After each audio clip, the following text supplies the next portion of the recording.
एक मुलाकात ऐसी शख्सियतों के साथ जिन्होंने दिया है अपने जीवन को एक नया मुकाम। रूबरू कराएंगे ऐसी कुछ हस्तियों के साथ एक खास शख्सियत के साथ मुलाकात। जयदेव पटेल के साथ नंबर 1 इंडिया न्यूज पर रात। नमस्कार दोस्तों, मैं जयदेव पटेल, आपका एक बार फिर स्वागत है एक खास शख्सियत के साथ मुलाकात प्रोग्राम में।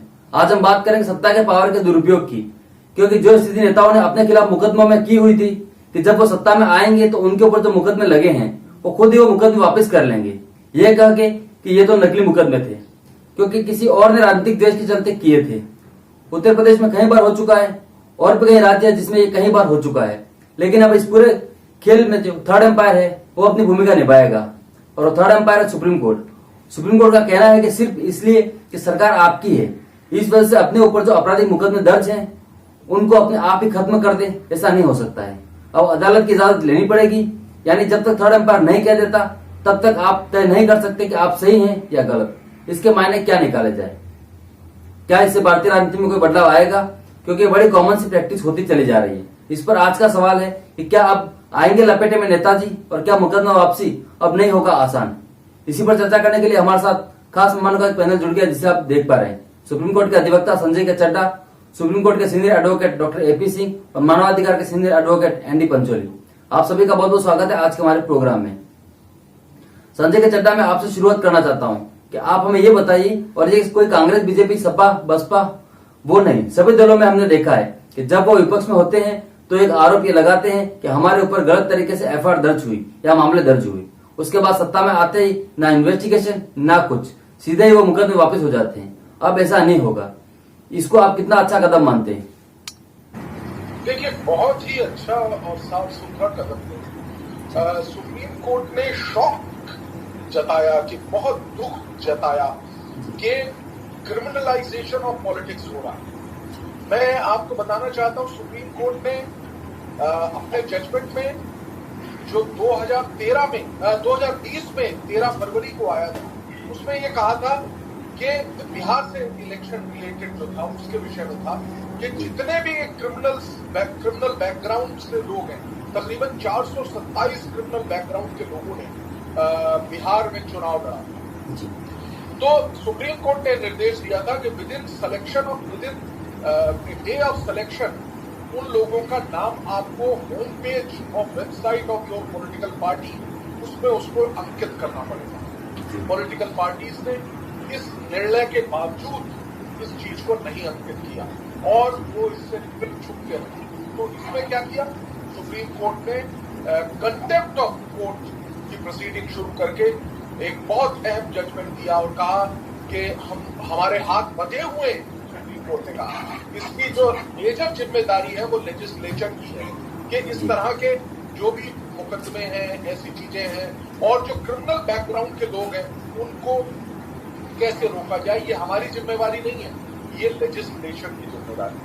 कंटेम्प्ट वाले केस में जैसे मैंने अभी बताया, कंटेम्प्ट में हर political party, Bharatiya Janata party, Congress party, RJD, JD, क्योंकि बिहार से चुनाव था, मार्क्सवादी पार्टी और यहां तक कि एनसीपी, इन सब पे जुर्माना लगाया गया।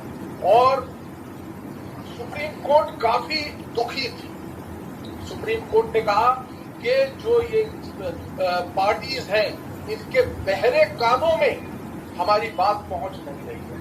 ये यहां तक, और अपने निर्णय में सुप्रीम कोर्ट ने कहा कि राष्ट्र अब अपनी पेशेंस को खत्म होते देख रहा है। उनकी पेशेंस, हम लोगों की पेशेंस अब खत्म हो रही है। सुप्रीम कोर्ट ने इस क्रिमिनलाइजेशन ऑफ पॉलिटिक्स को कैंसर की तरह ट्रीट किया। सुप्रीम कोर्ट ने कहा कि ये बढ़ता हुआ कैंसर है जिसका कोई इलाज नहीं किया जा रहा। मैं आपको थोड़ी सी बैकग्राउंड जरूर बताना चाहूंगा। सुप्रीम कोर्ट यहां तक चली गई कि हमारे हाथ बंधे हुए हैं लेजिस्लेचर को, क्योंकि हम सेपरेशन ऑफ पावर से गवर्न होते हैं। लेजिस्लेचर ने लॉ बनाना है, इन लोगों को रोकने के लिए लेजिस्लेशन को सामने आना है। देखिए, लेजिस्लेशन चाहिए। आपको मैं बताऊं, ये जो जुर्माने की राशि लगी है वो राशि के लिए भी क्या करना है। एक तो सुप्रीम कोर्ट ने इलेक्शन कमीशन को ये कहा कि आप मोबाइल ऐप बनवाइए। मोबाइल ऐप बनेगा और ये जो ईसी मोबाइल ऐप बनाएगी, उस मोबाइल ऐप में तमाम जो ऐसे राजनीतिज्ञ हैं जिनकी क्रिमिनल बैकग्राउंड है उसका वर्णन किया जाए, जिससे कि वोट देने से पहले वोटर देखे तो सही कि मैं जिसको वोट कर रहा हूं उसके ऊपर कितने उठाएंगे। दूसरी चीज, स्पेशल सेल बनाने के लिए इलेक्शन कमीशन ने कहा गया कि एक स्पेशल सेल बने। ये तो हुई बात बड़े स्तर की, जहां पे कंटेम्प्ट ऑफ कोर्ट की बात है, और मैं आपकी बात से बहुत 100% सहमत होता हूं, जहां पे आपने ये कहा कि किस प्रकार से जो केसेस हैं उनका विड्रॉल कर दिया जाता है। केसेस जैसे ही पॉलिटिकल पार्टी कोई आती है वो अपने उम्मीदवारों पे, अपने चयनित सदस्यों के ऊपर जो चल रहे क्रिमिनल केसेस हैं उनको विड्रॉ कर रही है। सुप्रीम कोर्ट ने कहा कि इस तरह का अब प्रोसेस नहीं चलेगा, और हाई कोर्ट और अगर स्पेशल केसेस है तो वहां पर सुप्रीम कोर्ट की परमिशन के बगैर ये विड्रॉल नहीं हो पाएगा। तो मेरी नजर में ये बहुत महत्वपूर्ण जजमेंट है, खास तौर से जो कंटेम्प्ट की बात की गई। पहली बार सुप्रीम कोर्ट ने कंटेम्प्ट पे ध्यान देते हुए कि अगर पॉलिटिकल पार्टीज जो कि उनकी जिम्मेदारी है उसके ऊपर लाख रुपए का जुर्माना लगाया गया, और 2 पॉलिटिकल पार्टीज के ऊपर 5 लाख रुपए का जुर्माना लगाया गया। ये सारी राशि इलेक्शन कमीशन को दी जाएगी। वो इलेक्शन कमीशन, जैसे मैंने आपको बताया, मोबाइल ऐप बनाएगी, स्पेशल सेल बनाएगी अपने वहां पे, और ये बहुत अच्छा मेरा ख्याल है निर्णय है।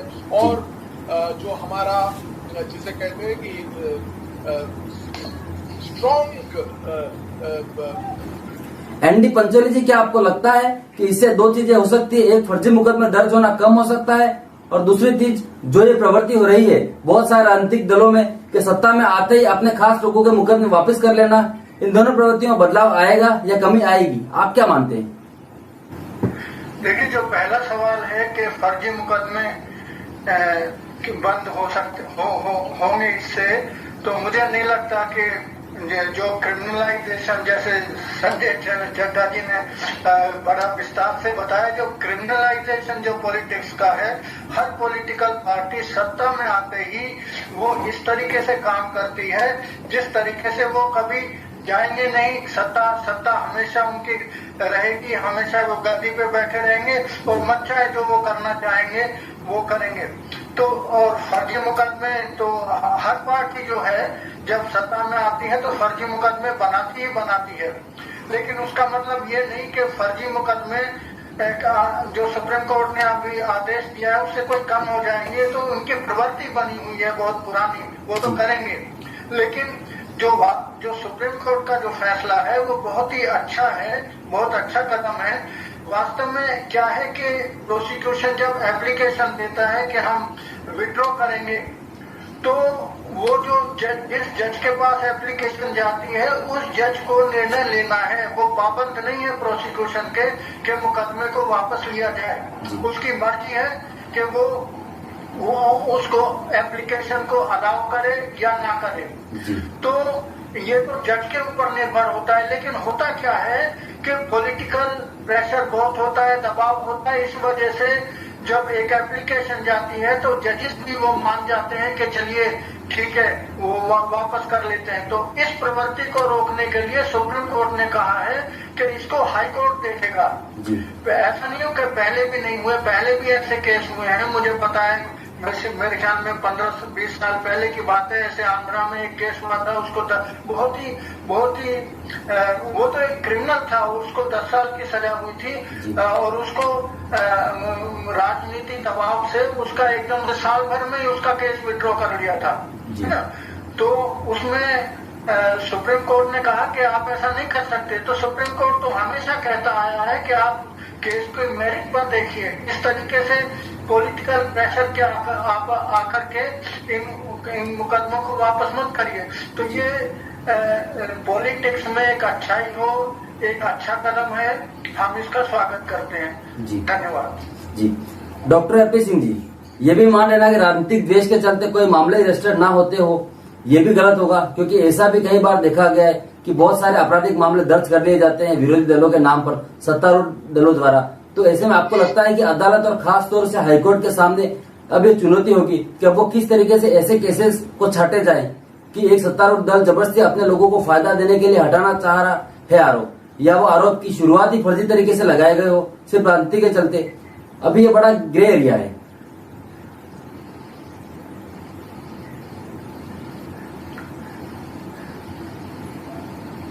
ये किससे पूछा आपने सवाल? Doctor AP Singh ji. अच्छा ठीक है। जी। देखिए, आपका सवाल तो बड़ा जायज है, लोकतांत्रिक मूल्यों की रक्षा को रखने वाला सवाल जायज है। जी। आपका सवाल इतना महत्वपूर्ण है कि इस देश की जनता बड़ी खुश होगी इस सवाल को, लेकिन ये कंप्लायंस नहीं हो पाता है। हर न्यूज चैनल की आप जैसे बुद्धिजीवी पत्रकारों की इच्छा सरकारें आसानी से नहीं पूरी होने देती। माननीय सर्वोच्च न्यायालय ने बहुत अच्छा आदेश दिया है, स्वागत योग्य आदेश दिया है कि आम गरीब दलित शोषित पीड़ित मजदूर मजलूम के दिल पर मरहम लगाने का काम किया है सुप्रीम कोर्ट ने, और माननीय सर्वोच्च न्यायालय ऐसा करता रहा है। माननीय सर्वोच्च न्यायालय मूक दर्शक कभी नहीं रहा। कई मामले ऐसे हुए, आप उदाहरण दे सकते हैं, राज्यसभा की सदस्यता कह सकते हैं, बहुत सी चीजें कह सकते हैं, लेकिन फिर भी सुप्रीम कोर्ट मूक दर्शक रहने की चेष्टा नहीं करता। लेकिन सत्ता की खनक बड़ी चीज होती है। आपने देखा होगा, सत्ता की कुर्सी के नीचे न्याय का हथौड़ा, आईपीएस की टैग जहां लिखा होता सत्यमेव जयते, वो उसके नीचे नेताजी की टोपी, क्रिमिनल्स हथकड़ी सब उसके नीचे पड़ी रहती हैं, रिवॉल्वर गोलियां सब पड़ी रहती हैं। इसलिए केसेस इस देश में झूठे केस हो सच्चे केस हो, राजनीति से प्रेरित कई बार केस लगाए जाते हैं, कई बार केस सच्चे होते हैं, कई बार झूठे होते हैं। राजनीति में ज्यादातर झूठे केस लगाए जाते हैं। फिर जब सत्ता में पहुंचता, फिर सत्ता का मतलब क्या है? वो किस लिए गांव गली गलियारे में मिट्टी कीचड़ में घूमता है, इलेक्शन भर घूमता है, भूख हड़ताल रखता है, धरना रखता है, प्रदर्शन रखता है। एक दिन वो सत्ता में पहुंचे, झूठे मुकदमे लगवाता है, सच्चे मुकदमे लगवाता है, पुलिस की वर्दी फाड़ने का प्रदर्शन करता है, ऐसे अलोकतांत्रिक असंवैधानिक गैर कानूनी कार्य करता है, फिर जाता है सच्चों से एसीपी साहब से, लोग उसकी तारीफ करते हैं, अरे हमारा ये भी नेता नहीं है, तब इतना भिड़ जाता है। जब ये नेता होगा तो कितना अच्छा लगा। लोग चुनाव में जो लोकतंत्र की सबसे बड़ी बेहतरी है, लोकतंत्र का सबसे बड़ा पर्व है, विश्व का सबसे बड़ा लोकतंत्र होने का हम गर्व करते हैं। जब चुनाव आता है तो उसकी मत पेटियां और बैलेट की जो मशीनें हैं उसकी भर देते हैं, और वो चुनाव जीत के जब निकलता है मालाओं से सजा हुआ बाहर, तो वही पुलिस अधिकारी, वही व्यवस्था, वही उसकी सुरक्षा में आगे आगे लग जाते हैं। फिर वो शुरू होता है उन्हीं मुकदमों की लिस्ट निकलवाना। वही मुकदमों की लिस्ट निकलती है उसी के बनाए हुए, फिर मुख्यमंत्री का चयन होता है, फिर वो अपने ऐसे मुख्यमंत्री के चयन के लिए करता है, अंदर पार्टी प्रेशर, पॉलिटिकल प्रेशर शुरू होता है, ये सारे मुकदमे खत्म हो, और प्रयास करता है ऐसा मुख्यमंत्री बने जिस पर भी 10-20 मुकदमे हो। अगर उस पर 10-20 मुकदमे होंगे तभी तो वो अपने भी खत्म कराएगा और औरों के भी खत्म कराएगा। हर राज्य में all political parties are same fine in different hotel. Hotel के मार्के अलग अलग हो सकते हैं, लेकिन सबकी एक नीति एक है, नियति एक है, नेतृत्व इस तरह जैसा है जो इस बात को करते हैं। कोई ऐसा नेता बता दीजिए, कोई ऐसा पदाधिकारी, राजनेता, मंत्री बता दीजिए जिसने अपने मुकदमे न खत्म कराए हो। कोई ऐसा बता दीजिए जिसने ये कहा हो, नहीं मैं मुकदमे अपने ट्रायल करूंगा, जो हक होगा सजा होगी, बरी होगा, 10 साल चलेगा, 20 साल चलेगा। नहीं, तो सोचता बस पहली प्राथमिकता होती है उसकी सारे केस खत्म कराना, फिर अगली तैयारी करना, बजट व्यवस्था